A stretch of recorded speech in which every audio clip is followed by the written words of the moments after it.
Little Natalie's tummy couldn't stop growling. She had been hungry the whole afternoon, but it was evening now and her mom wasn't home yet. Those rich people should stop making my mom work so much. I wish we'd never moved from France. Mom didn't have to work so hard there like she does here. As she walked outside, she heard loud music coming from the biggest mansion in the whole countryside from afar. Her tummy told her to go there, and she found out there was a large party happening in the garden. Natalie started drooling when she saw the huge feast. She tried to sneak in, but a group of women blocked her. Where do you think you're going, little girl? I'm hungry. Can I have some meat, please? And a glass of juice, too? Just look at her dirty clothes and hands. Disgusting. You're not welcome here, child. Be off with you. Natalie was so mad at their meanness. Just as she turned to leave, she noticed a young boy around her age hiding in the bushes, and he looked furious. He was staring at a maid who was being scolded by the lady of the mansion, Mrs. Harrison. How can you serve these fruits in a stupid basket? We have an expensive tray for this. Another mistake, and you're fired. Mr. Harrison was trying to calm his wife down when their daughter Harper, who was the same age as Natalie, was making things worse. I don't have the mood to eat those fruits anymore, Mom. That woman ruined my night. Natalie felt so bad for the humiliated maid. She joined the boy in the bushes. I hate these people. Me too. And that's my mom they're yelling at. They don't deserve all this delicious food. I have to teach them a lesson. Wait, are you gonna do something bad? Mom said you shouldn't do bad things no matter what. But he just ignored her and dragged a bag of manure lying close by. Then he started climbing a tree that overlooked the garden. But moments later, the branch under him cracked, and he went tumbling down straight onto the food table, spreading cow poop everywhere. Everyone screamed, and Mrs. Harrison looked ready to explode. She yelled for security, and Natalie thought she had to do something to save her friend. And with that, she ran towards the nearest barn, rode on a young horse, and made it run around the garden, completely ruining the party. You little rascals! Natalie grabbed the boy's hand and they fled the scene. I can't believe you just did that! You're so cool! Natalie's tummy suddenly let out another growl. He chuckled and took out an apple from his pocket. For you! Make it two, 'cause I saved your butt. I'll get you another one soon, promise. What's your name? Natalie. And you? Caleb. Nice to meet you, Natalie. Can we be friends? Okay. And since then, Caleb and Natalie became best friends. Growing up, they shared their love for food and their hate for rich and mean people, especially for people like the Harrisons. Caleb was 11 years old when his mom met a guy, Mr. Cross, a gardener for the Harrisons. His mom said that from now on, Mr. Cross would be taking care of them. Hello, Caleb. Your mom told me you like apples. And reading? Not long after, Mr. Cross and Caleb's mom got married, and he became the hero in Caleb's eyes. He was so amazed by his stepdad, how smart and strong he was, and how good he was to both him and his mom. When I grow up, I want to be just like you, Dad.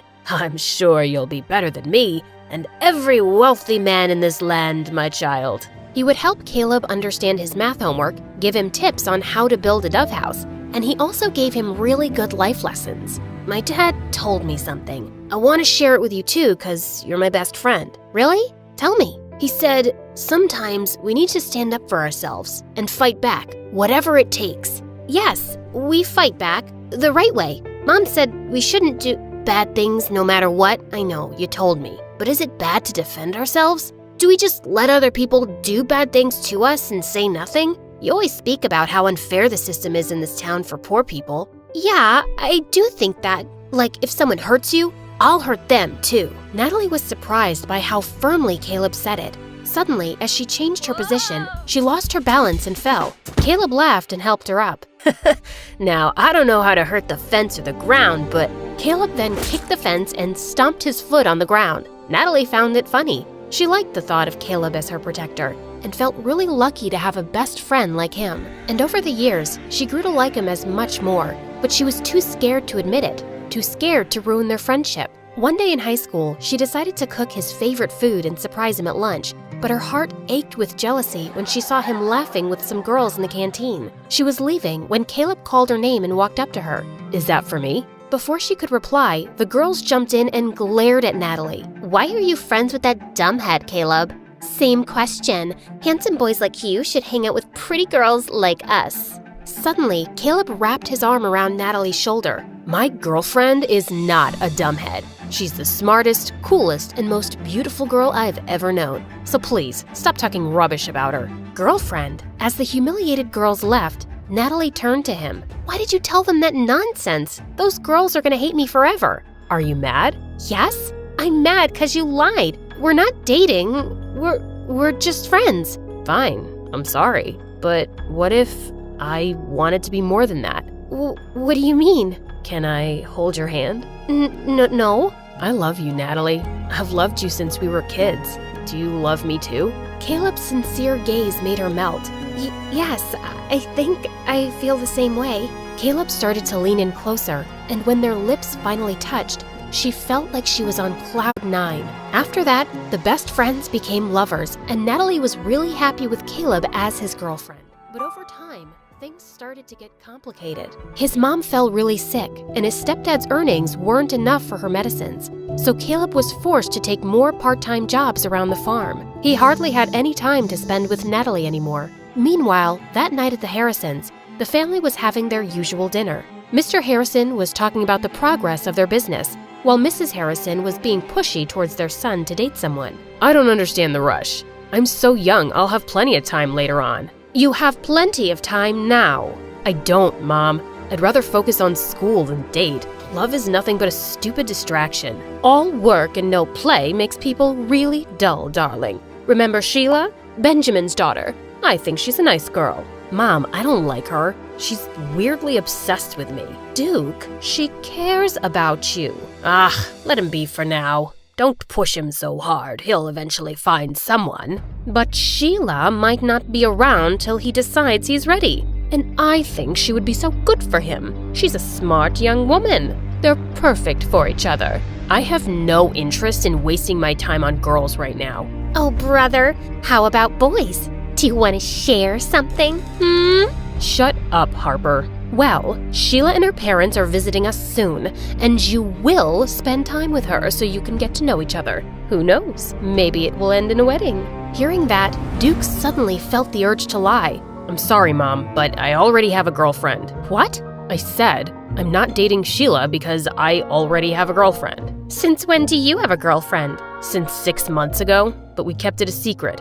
I don't want people in my business. Duke left the table and decided to take a walk in the gardens to cool off. Suddenly, he heard someone behind him and turned around to see it was just Mr. Cross. Oh, sorry, Master Duke. I didn't mean to disturb your walk. You look a little upset. I'm not. It's really nothing. Just sometimes parents can be too much. Do you have kids, Mr. Cross? A son, the same age as you. Maybe I'll introduce you sometime. Duke was feeling too preoccupied, so he just smiled at their gardener and walked off. That weekend, Natalie's mom caught a serious flu, so later that day she went to town with Caleb to buy some medicine. While they were in the pharmacy, his stepdad called him. I need to stop by a dad's friend's place to pick up a package. Wait for me in the town square. I'll be right back. Natalie bought the medicines and sat on a bench in the town square. Her favorite thing in that old place was the old horse statue in the center. They're such gorgeous and magical creatures. Just then, she noticed that its red eye patch was lying on the ground. She picked it up, and as she placed it back on, the statue suddenly wobbled. She tried to make it steady, but it just suddenly toppled to one side and broke into pieces. Holy mighty horsey! Natalie stared at the sight in complete shock. The townspeople quickly gathered around, and they went berserk.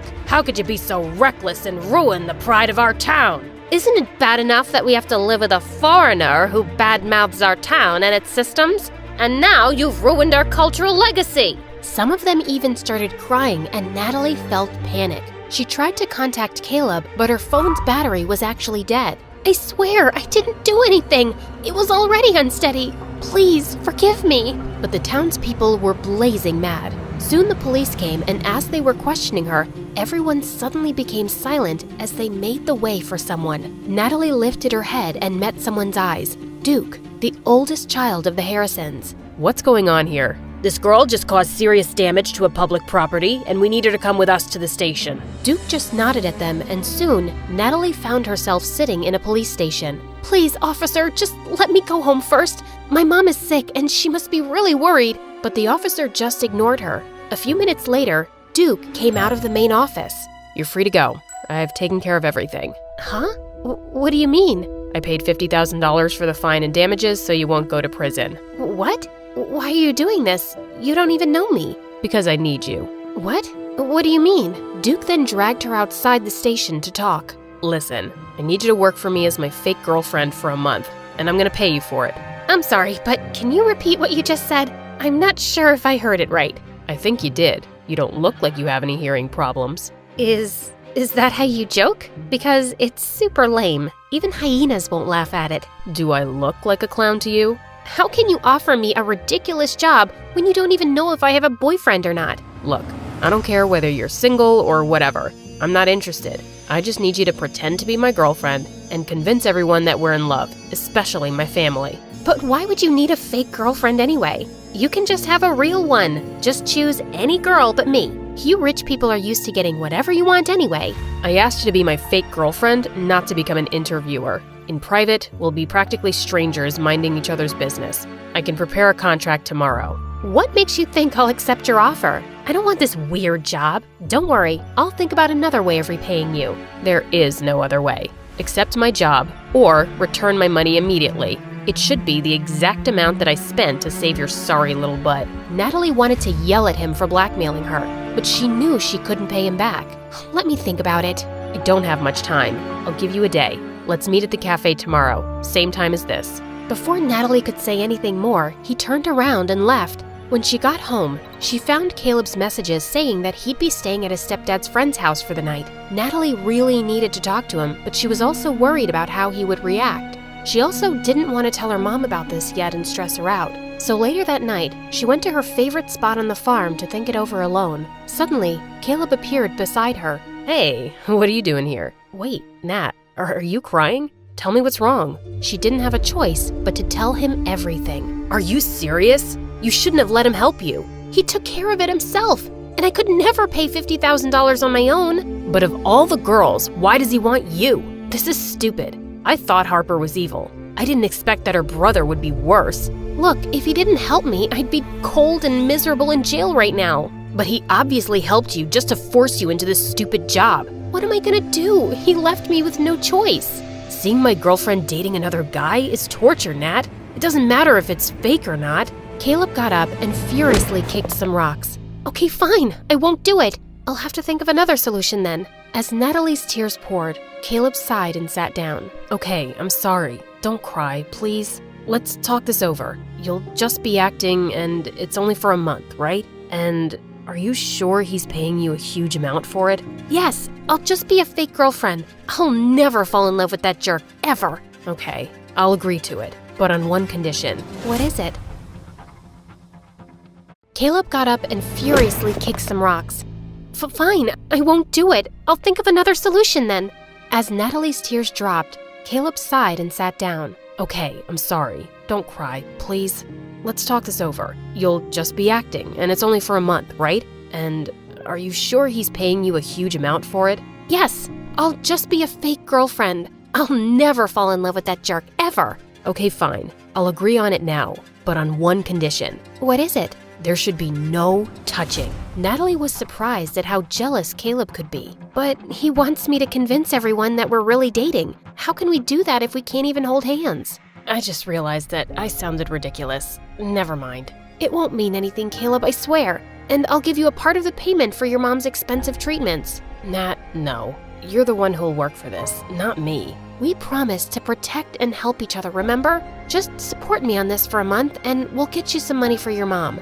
I support you, of course. You're mine, okay? Always. Natalie was nervous to meet Duke the next day. He was already at the cafe when she arrived. You're 7 minutes late. Now, first order of business, I need you to transfer to my school. What? Is that necessary for a month's job? Yes, it is. Don't worry, I can easily transfer you back and forth. My family has all the connections. Oh, yes. Your family rules this place. How can I forget that? Here's the contract. Read it and sign below. The contract was short and simple. It was valid for a month but could be extended if needed. And if she'd break it, she would have to pay back Duke's $50,000 debt. This jerk has pulled a checkmate on me and there's no backing out now. But I'm not gonna make it easy for him. He'll wish he wasn't stuck with me as his girlfriend. On her first day of work, she was awestruck at how big Duke's school was, and everyone was wearing clothes that looked more expensive than 1,000 cows.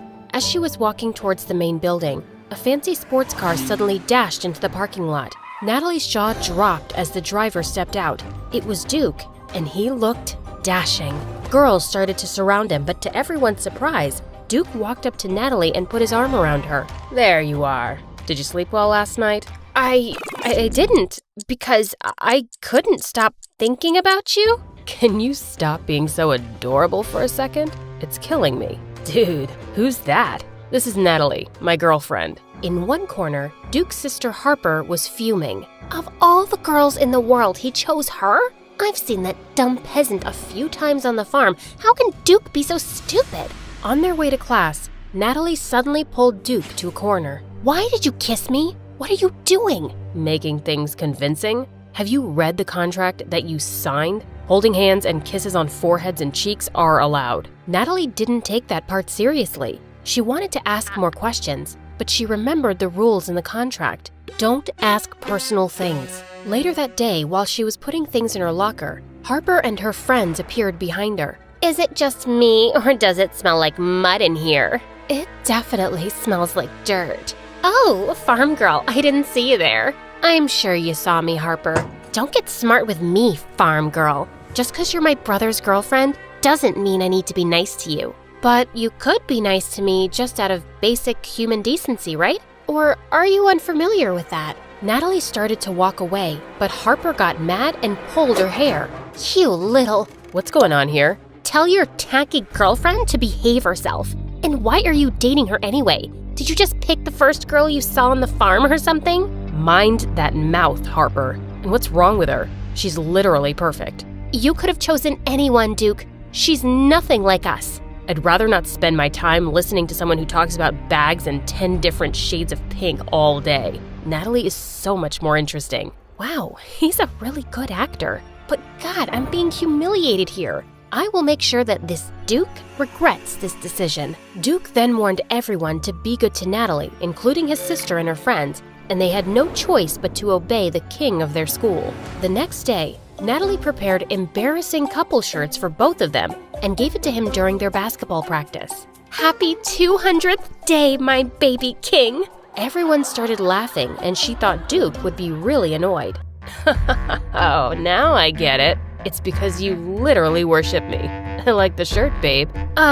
Yeah, okay. So let's wear the shirts now? Suddenly, Duke accidentally tripped and spilled his bottle of juice over the shirts. Oh no. Too bad they've become dirty. Maybe next time. But I appreciate the gesture. Natalie felt mad because her plan of embarrassing him had completely backfired. Maybe she needed to try harder. So later that day in the canteen, she just stared at him intensely. I can't believe I'm dating the most handsome man in the universe. Just look at his eyelashes. They have the perfect length and curl, and don't even get me started with his beautiful nostril hair. Natalie didn't care if everyone thought she was an obsessed girlfriend, as long as she was pissing Duke off. Duke is very private. So, any exclusive info? Oh, he's a screamer, especially around 8-legged living things. What? Don't be shy, Dukey. We all have our fears, right? Actually, I have a collection of spiders at home. See? Sorry, guys. She really loves to joke around sometimes. That happens when she forgets to drink her meds. You know, for her crazy problem. Natalie kicked his foot under the table. Just crazy for you, baby king. But she really went overboard a few days later when Duke was part of a school play. He was playing the role of a prince, and just when he was about to kiss his princess, Natalie screamed from the audience, "My baby king, please, don't kiss the witch! Your lips only belong to me!" Everybody stared at her in shock, including Duke. He tried to resume his acting, but forgot his lines and became embarrassed. He then turned to leave and tripped over something that sent the whole set crashing down on the princess. Oops. And right after, Duke came marching to her angrily. What do you think you're doing? Who asked you to act like some crazy melodramatic girlfriend? You just embarrassed me in front of everybody. We've been working on this play for months, and you ruined it. What is wrong with you? Okay, I'm sorry. I didn't think I'd have such a strong effect on you that you'd forget your acting. I was just trying to be convincing, like you said. Don't play these stupid games with me, Natalie.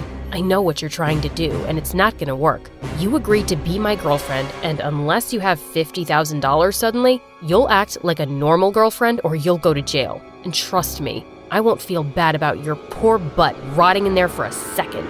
You better behave. I don't need people to think I'm dating an obsessed psycho. Fine, I got it. Can you let my arm go now? He did, and she pushed him away as she left. Duke was still really mad at Natalie when he got home, but he started feeling bad for the way he'd spoken to her. And to make matters worse, he instantly had his mom breathing down his neck. Where's this girlfriend you've been telling us about? It's been a week. Invite her for dinner tomorrow. Duke knew he and Natalie needed to bond more so things would be more natural between them, or his mom would be able to tell in a second that it was fake. He convinced his mom to give him another week and spoke to Natalie the next day. Listen, I'm sorry for the way I spoke to you. I was just disappointed about the play, and I've got some things on my mind. But it's not a great excuse for my behavior. I'm sorry. Yeah, okay. Just don't talk to me that way again, and we're cool. I won't, I promise. But we need to meet up after school today, so you can get to know me and my whereabouts better. Mom wants to meet you soon, and she can ask you anything. Over the next 3 days, Natalie memorized Duke's schedule. He was taking acting classes after school, and on weekends he was managing an orphanage in town. One day, as he was driving her home, Natalie found herself talking casually to him. Duke, do you mean to pursue acting professionally? I thought you'd just take over the family business. Yeah, acting is my dream. I'd love to be able to do that freely, but Mom wants me to build malls on farmlands, and I don't really want to do that. I'd like to be able to help farmers become more productive so they can have better lives, not take away their lands and leave them jobless. The more Natalie spent time with Duke, the more she realized that he actually had a heart of gold. She felt bad for judging him and making things difficult for him. Since then, she had become genuinely comfortable with him. He was just so good at acting, and there were times when she'd forget that it wasn't real. In school, he'd hold her hand, kiss her head, stare at her lovingly, and Caleb had never been this openly affectionate. It gave her a funny feeling in her tummy. One day, he even took her to a secret place, an abandoned house that he planned to renovate and give to one of the farmers someday on his retirement. Those weird feelings started bothering her. No, I'm just amazed at his good qualities, but these thoughts mean nothing. After dinner at a restaurant, Duke drove Natalie back to her house, and as she stepped out of his car, she suddenly tripped. But he caught her just in time. Natalie's world stopped when she realized how close their faces were, and her heart was racing. She snapped out of it and immediately pulled away. Sorry about that. I can be clumsy sometimes. Only sometimes. Excuse me? I said you're cute. You just realized that now? Duke just chuckled at her and started walking to his car. See you around, babe. Natalie suddenly forgot how to speak. Just then, Caleb suddenly appeared from the shadows. What was that, Nat? Jeez, you startled me. What was what? I saw you and Duke. Did you forget this is just pretend? It is pretend. That didn't look fake to me. That is the point. I am paid to make it believable, remember? Natalie walked close to Caleb and took his hand. Come on, Caleb, you know how I feel about you.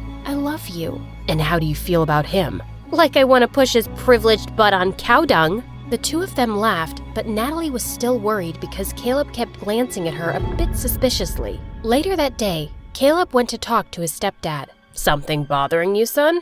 I'm scared, Dad. Nat says she hates Duke, but I can tell she likes him enough to be able to be close to him, even when there's no one around. Well, they are pretending to like each other enough to be convincing. It's just an act. I know, but still, it's Nat, and this is hard for me. Hey, none of that. Their pretend relationship is not forever. Focus on the end goal. A week later, Duke invited Natalie over for dinner with his family. As they stood in front of the door, he noticed how nervous she was, so he reached for her shaking hand and smiled. She felt a lot better instantly, and they walked in. Harper and his parents were all waiting for her in the living room, and they all looked so sophisticated and intimidating, especially Mrs. Harrison. It's a pleasure to finally meet you, darling. You're even more beautiful than the way Duke described you. I heard your mom sells root crops in the market and used to work for one of our ranches. Yes, sir. Oh gosh, I feel sorry for us the way we have such a low-class guest.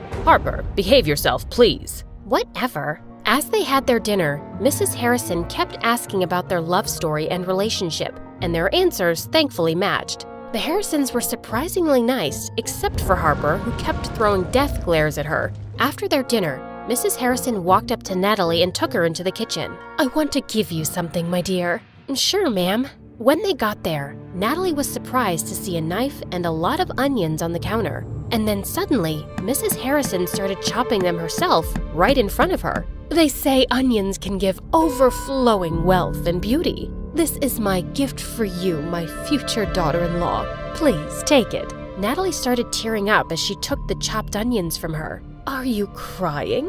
You look so pretty with those tears in your eyes." "No, it's just because of the onions." "It's okay to be emotional, darling. Let it all out." Natalie was now freaked out at Mrs. Harrison's creepy behavior. She excused herself and headed back to the living room where Duke and his dad were talking. She told them that she had to go, and Duke volunteered to walk her home. Mrs. Harrison and Harper watched them from the balcony. "I don't know if you remember, but I think she's that little girl who ruined your birthday, Mom." "I remember her, and that just gives me another reason to get rid of her." "Did you manage to scare her away?" "Oh, darling, why do you think she left so early?" "And I've just started." The next day, Natalie went to the bleachers expecting to find Duke there, but she didn't. He had asked her to come meet her there so they could discuss the next course of action after meeting his family. She went looking for him when she heard familiar voices behind one of the school buildings. She silently walked closer and peeked around the corner. It was Duke and Caleb talking. Do we have a problem? You're getting too close with Natalie. Well, she is my girlfriend. Fake girlfriend. Remember the part where it's not real? What's your problem anyway? You told me she's just a friend. Are you interested in her? Not at all. But I still care about her and don't want her getting involved with someone like you. Okay, in that case, you can stop acting like her worried dad. I'm not interested in getting involved with her. Good, because that's not part of the plan. Neither is you cornering me and telling me unnecessary things, dude. It wasn't easy staging the whole statue thing and making sure Nat was there at the right time to take the blame for it. You owe me for that, don't you forget it. I'll pay you the exact amount after this, as promised. But I didn't ask for your opinion on how I'll be handling my plan from there. So buzz off with the attitude. Duke stormed off, and so did Caleb, while Natalie stood there reeling in shock. What? They set me up? Caleb helped me set up some deal with Duke? Off, and so did Caleb, while Natalie stood there reeling in shock. What? They set me up? Caleb helped me set up some deal with Duke? Natalie felt sick to her stomach, and she had to confront Caleb ASAP. Later that night, as she was marching up to his door, something caught her attention from the window. It was Caleb's mom, and she was cleaning the house, not looking sick at all. Natalie knocked angrily, and Caleb looked surprised to see her. "Nat, I didn't know you were coming. Is everything okay?" "Can we talk in private?" Oh, of course. He walked out of the house with her to her favorite spot, and then she turned to him and pushed him angrily. "So, you're the one who told Duke about me when he needed a fake girlfriend? You're also the one who made sure I couldn't say no? You ruined that statue and framed me. How could you do this to me?" Nat. "And then you acted like you didn't want me taking this job and made me feel guilty? Oh, the caring, possessive boyfriend. But it was your idea all along? You should get an Oscar for your performance." Please, listen. I can explain. "You made a complete fool out of me. And you even told Duke I'm just a friend? Caleb, you're such a big jerk." He wouldn't have agreed to have you as a fake girlfriend if he knew we were together. Wow, that's your justification? You just used me like a stupid toy to get money out of him. And not for your sick mom because she seems to be just fine now. Who are you, man?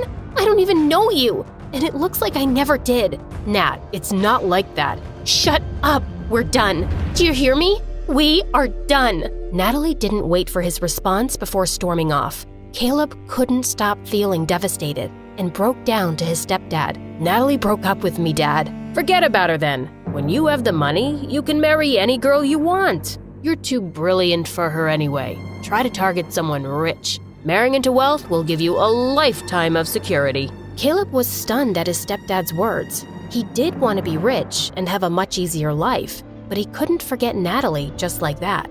Dad, Nat means a lot to me. I wanted the money, but I never meant to lose her in the process. And why would some rich girl want me, a poor farm boy? I have a plan, and if this succeeds, we're gonna live in the city like royalty. But I need to make sure I can trust you not to mess things up by getting emotional. Of course you can trust me, Dad. Mr. Cross smirked as he revealed his long-time plan of stealing some diamonds and money from the Harrisons. But that's a really big crime. What if we get caught? I've been working for them long enough to know every corner of the mansion. I know when to make the move and how to get away scot-free. Besides, it's not really stealing. Think of this as payment for taking advantage of the poor and treating us like dirt. This is about justice, kid, and your future. Mr. Cross eventually convinced the ambitious Caleb, but he still wasn't ready to let Natalie go. He would try to make her forgive him and win her back. Meanwhile, Natalie almost went to Duke to confront him too and end the contract immediately, but she stopped herself. No, she would play along and get the money he owed her. But it feels disgusting to still play along as his girlfriend. Duke couldn't stop thinking about Natalie. He'd lied to Caleb when he said he didn't want to be involved with her, because the truth was, he wanted to be close to her all the time. The next day, he was attending a huge charity event where he was a big donor and he invited her, but he couldn't help noticing that she wasn't really herself. Her smile seemed fake and she barely said a word. When he took her hand, she almost cringed and pulled it away. When they sat down for dinner, she suddenly spoke. Oh wow, are you kidding me? We're eating dinner costing $1,500 per person while raising money for some poor, hungry kids? So ironic. And you rich people are just so shallow and unbelievable. Natalie, what are you doing? Are you saying the food is overpriced? It's just $1,500, sweetheart. Just $1,500? I wish I was deaf right now because that's the stupidest thing I've ever heard. Can you please do us all a favor and buy your girlfriend some class? The world would be a better place if you could all buy yourselves some good hearts. Duke was speechless, but just then he was suddenly called on stage to give a speech. It has been an honor to be part of this event, and I would like to... As Duke met Natalie's glare from across the room, his mind just went blank. While he was embarrassing himself, Natalie went to the bathroom to calm herself down. Just then, she heard familiar voices, Mrs. Harrison and Harper. Mom, I'm really worried about that farm girl. It doesn't seem like a fling to me. I think he's really in love with her, and he wouldn't have invited her here otherwise. And he didn't even do anything after all that stuff she said. Your brother is such a pain, and I'm really running out of time. Sheila and her family are really pressuring me. We have to get rid of that stupid girl or else. I'll think of something that will ruin her big time. I don't want to just ruin her. I want her to disappear. She only has that poor single mother as family, right? Right. Oh yeah, we could definitely use her. Mom, you're brilliant. They then laughed like maniacs as they walked out. Okay, that's it. Enough of this madness. I can't have them hurting Mom. I have to end things with Duke, now. Natalie ran out of the event looking around for a cab, but Duke found her before she could escape. You're leaving? Why were you so angry in there? I thought we were friends now and you wouldn't embarrass me. Friends? You really think we're friends, Duke? Yeah, I've started to. I care about you, Natalie. And there's something I've been wanting to tell you for a while, but I haven't had the guts to. What? I know this will make you even angrier, and... Just say it! A month ago, our gardener introduced me to his son Caleb, and we became friends. I told him about Mom pressuring me to date this crazy girl and how I'd lied about already having a girlfriend. I asked Caleb if he knew a girl who could pretend to play the part for a while. I didn't want anyone from school. And then he recommended his friend, and that's you. And he told me you'd never agree because you hate my family, so he planned to set you up, and I agreed to it. We got you in trouble just so you'd be indebted to me and would be forced to play the part. I feel terrible about doing that to you, and I'm really sorry. I would understand if you're not able to forgive me. Natalie was stunned. She wasn't expecting Duke to confess. I already know everything. I heard you and Caleb talking about this at the back of the school the other day. You did? Why didn't you say anything? I thought, I'll play along since I can't repay you, but I don't care now. What are you gonna do? Send me to jail? Of course not. You didn't do anything wrong in the first place. We framed you for that statue. Exactly. I just want to stay far, far away from your family and you. Natalie got into a cab before he could say anything more. It kind of broke her heart that this was how things had ended between them, but she had to walk away while she could still control her feelings. The next few days, Natalie skipped school. She couldn't bear to see Duke and tried getting her mind off things with farm work. "Hey, Mom, can I help with anything?" It's fine, honey, I got this. I don't know why you're missing school. "Mom, I just need a break, okay? And I would really like to help." All right, get some grains from the back and feed the chickens. Just as Natalie returned with her grains, she saw her mom sidestep one of the geese, lose her balance, and hit her head on a rock. "Mom!" Her mom was rushed to the hospital and needed surgery, but Natalie simply couldn't afford the amount. She felt desperate and helpless, and then thought of the one person who could help her, Duke. "I'm such an idiot. Why did I end things with him for free? He made me compromise my values and self-respect. I should get back with him to make him pay the price of my dignity, then dump him again. Ugh, why did I even love this jerk?" Back at the Harrisons' mansion, Duke had been missing Natalie, and his heart leapt when she suddenly gave him a call. "I'm sorry for the way things went down between us the other day. I was just really hurt because you lied to me. Can we meet tonight at the cafe?" I'll be there at 7. But when he got there, he found Natalie panicking. "Duke, I have to go to the hospital right away. Mom had an accident." He immediately drove her to the hospital, and it broke his heart seeing Natalie cry. Later that day, he heard her talking to the doctor about the price for the surgery. I'll pay for it. "Duke, no, you don't have to." Just think of it as a payment for all those days you worked for me. He kept insisting, and Natalie pretended to refuse, but eventually agreed. I don't know how to thank you." Don't think about it. Let's just hope your mom wakes up soon. "I really hope so too." Wanting to comfort her, Duke pulled her into a hug, and Natalie just found herself hugging him back. As she lifted her face, their eyes met and her heartbeat became wild. You're so beautiful. When Natalie realized what was happening, she immediately excused herself to the bathroom. "Focus, Natalie. He's a jerk and his family is crazy. Don't get carried away." Meanwhile, Harper and Mrs. Harrison decided that dinner would be the perfect time to break Duke. So, how's Natalie, darling? Maybe you should invite her to have dinner with us again. She's busy taking care of her mom, who's in the hospital. "Oh, really? We didn't even do anything to her mom yet." What?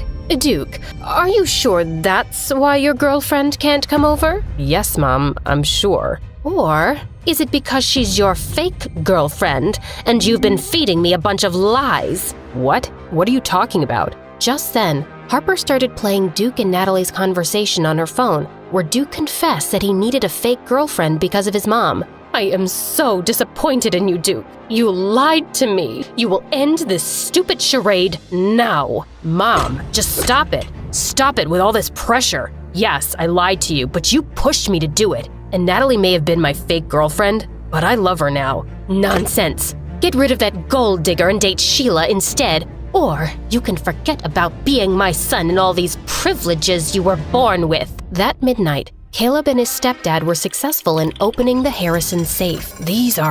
Wow. Dad, we're gonna be rich. I told you, son. Now, let's put everything into these bags. Hurry. The father and son were almost done getting everything in the vault when the door suddenly burst open and the Harrison security team barged in with policemen. The next day, the news was all over town that Mr. Cross and Caleb had been arrested for theft at the Harrison mansion. Natalie could hardly believe her ears. She didn't love Caleb anymore, but he'd been her friend since they were kids, and she had to see him. Nat, thank God you're here. You gotta help us. Please, ask Duke to make his family forgive us. Caleb, why did you do it? When did you become this person? How can you not understand, Nat? We've always hated those rich people. They've worked our parents to the bone and always mistreated us. Are we less smart than any of them? Or less deserving of a good life? No, you deserve a good life, but you can't have it by robbing rich people. You have to earn it, Caleb. I could work for 50 years and never get to where they are. I swear, I didn't want this just for me. I wanted it for my family and for you. I still love you, Nat, and I was gonna convince you to move away to the big city with me once I was rich. How could you think this is what I'd want? I could never even cheat in tests when we were kids. And I don't love you anymore, Caleb. But you're my best friend, my only friend. You have to help me. Please, call Duke. I can't do that. You committed a crime and you'll have to pay for it. And not once have I heard you say that you're actually sorry you did it. Please, Nat. Who's gonna look after my mom? This'll break her heart. I'm begging you. Natalie softened and she tried to call Duke, but he wasn't picking up. She promised Caleb that she'd try to do what she could, but hours passed and there was no response from Duke. She then decided to call the last person she wanted to talk to. Hello, Harper? Farm girl? To what do I owe this displeasure? Your brother isn't answering my calls and messages. Is he okay? You tell me. Mom kicked him out of the house last night and basically disowned him, all because he said he was in love with you and wouldn't date anyone else. Dad tried to stop him, but he wouldn't stay. He what? Harper, where did he go? Why should I tell you? Harper, please, tell me he has somewhere to go. And he would still have some savings of his own, right? It turns out he doesn't have any. He had $100,000, or so we thought, but now he's penniless. He wouldn't tell me where he spent that money, but I can easily guess it was on you, you gold digger. She was actually right. Mom's surgery had cost $100,000, and it looked like Duke had given all his savings to me. She tried to call Harper again, who blocked her number, so she had no choice but to go to the mansion. How dare you come here, you filthy, lying peasant! I just wanted to ask where Duke went because I'm worried. Drop the act, girl. We all know how fake everything was. My brother was so stupid for actually falling in love with you. Yes, it was fake at first, but I've fallen in love with him too, for real. Please, you have to find out where he went. Suddenly, someone started bawling from the door. It was Sheila with her parents. Mrs. Harrison wasn't expecting their visit, and the blood drained from her face. Who's this girl? Where is my Duke? He's mine. He's only mine. Give him back to me. We are destined to be with each other. Sheila started screaming and breaking everything she saw, and her mom rushed to calm her down. Meanwhile, her dad was furious. Our poor daughter. I thought Duke was single. What is the meaning of this? This is all a misunderstanding. This farm girl is crazy and— No, we've heard everything. Your son is in love with that girl and you lied to us. What is going on here? Your wife promised she'd repay us for keeping her horrible secret. This is the payment we want. Duke for our daughter. Liars! Liars! Then suddenly, Sheila's dad took some pictures from his suitcase and showed them to Mr. Harrison. Here is everything you need to see. Your wife is a terrible woman. We shouldn't have trusted her. And now our princess is emotionally destroyed. This is unforgivable. Mr. Harrison was speechless. His wife was apparently having an affair with a wealthy politician. My wife discovered all of this because she's the politician's secretary. He has been giving your wife huge sums of money and expensive gifts for years. Mr. Harrison looked stunned, and then he lost it. I've done nothing but love you, given in to every stupid tantrum, giving you everything you wanted, but it wasn't good enough for you, and now you've made our son miserable too, just to cover your own dirty secrets. Get out of my house, now! No, you can't do this to me, honey. I'll leave him for you. But Mr. Harrison ignored her and ordered their security to drag her outside. Dad, what are you doing to Mom? Can't you just forgive her? If you want to stay in this house, you will listen to me and stop being such a spoiled brat. Otherwise, you can leave with your mother. Is that understood, Harper? Yes, Dad. Mr. Harrison then called the police to help him find his son. Natalie then remembered about this secret place Duke once took her to. She went there alone and found him.